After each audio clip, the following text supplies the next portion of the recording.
Earlier I was joined by the Chief Government Whip from Canberra. Joel Fitzgibbon, welcome. Good to be with you. Federal Parliament's always been a robust place and you've been in it for a long time, but can you recall a time when it was as bitter as this? We've never been angels, but the answer is no. We've had our moments where things have been particularly willing, but I've never seen such a toxic environment sustained for such a long period of time. And how do you think the public reacts to that? I don't think they like it. I don't think they like the hung parliament. I think they look at it and see chaos, but it's been made much worse by Tony Abbott's tactics, his determination to, day in, day out, to use every tool available to him to wreck the place. I think his view is that if I can't be Prime Minister, no one will be. But the government always says it's Tony Abbott's fault. What about the fact that you enticed one of their own, Peter Slipper, into the Speaker's chair? And remember how the Labor Party responded when something similar happened with Mal Coulson. The reaction there was equally visceral. Well, all of Tony Abbott's actions are a consequence of the hung parliament and the fact that, from his perspective, he's only an inch off power. And, of course, many of the things we do are out of necessity to stay in government. I don't deny that. But what we don't do is destroy the integrity of the parliament along the way he's been determined to do. You said that Parliament looked like it was in chaos. Is it? Is Parliament becoming unworkable? Well, it's not in chaos in the sense that we are progressing our legislative agenda. We've passed a record number of bills in that sort of time frame throughout the course of this parliament, but I think it looks chaotic to the outside world because what they see on their television news every night is the highlights of the day, and the media identifies the highlight as being question time, but more particularly that period in the day when Tony Abbott every day moves a suspension of standing orders in an attempt to censure the Prime Minister. If, as you say, the public doesn't like this hung parliament, then isn't it the best idea to return to the polls?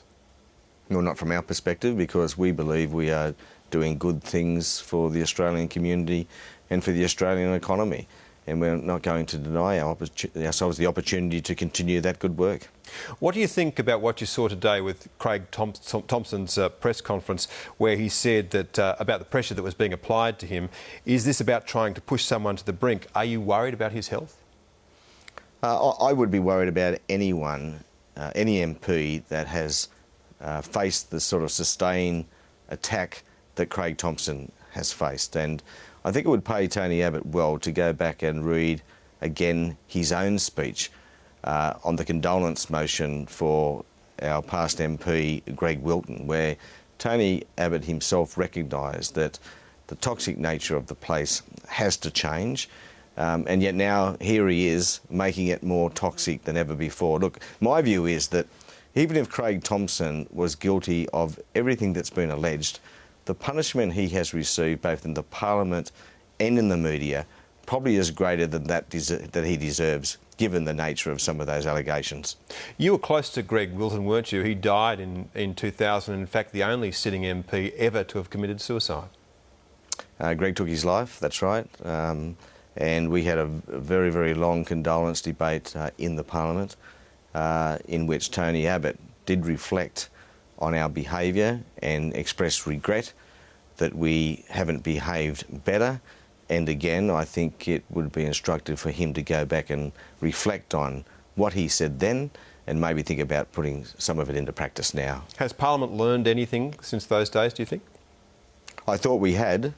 And again, if you go back to those speeches, MP after MP basically said the same thing. That is that we've got to treat people like human beings. We've got to respect their private lives. We've got to accept that, sure, there is time for accountability and occasionally a time for denunciation. But this sort of witch hunt, this relentless personal attack, just has to stop. Are you saying that the Labor Party would behave differently if it found itself in the same circumstances? Well, I've been here 16 years, and for 11 and a half of those years I was in opposition. And yes, from time to time we went after ministers or other MPs that were found or had accusations against them. But I don't recall us ever pursuing someone relentlessly as this. And I have to say Never in those 16 years have I seen the media pursue someone so relentlessly. And do you think that the media has overstepped the mark? There are now new claims against Craig Thompson, and a prostitute has come forward and given a statement to one of the media programs. Oh, look, I think if that's true, it's an outrage.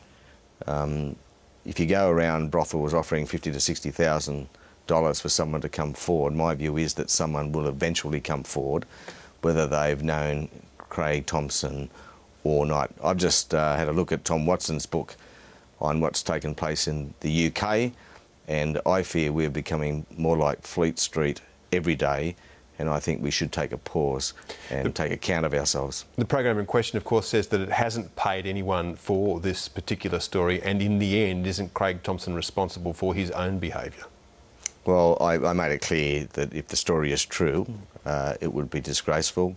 I'm not sure what the facts are, but I think sections of the media have behaved very badly with respect to the Craig Thompson case. This is a guy that has faced a number of police investigations, a long-running Fair Work Australia inquiry and report, and is yet to be charged with one offence. Now, accountability is important, and we're entitled to denounce people if we believe they've done the wrong thing. But the way both the opposition and the media have combined to persecute Craig Thompson, I think, is a real disappointment.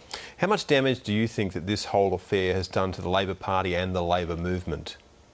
A lot.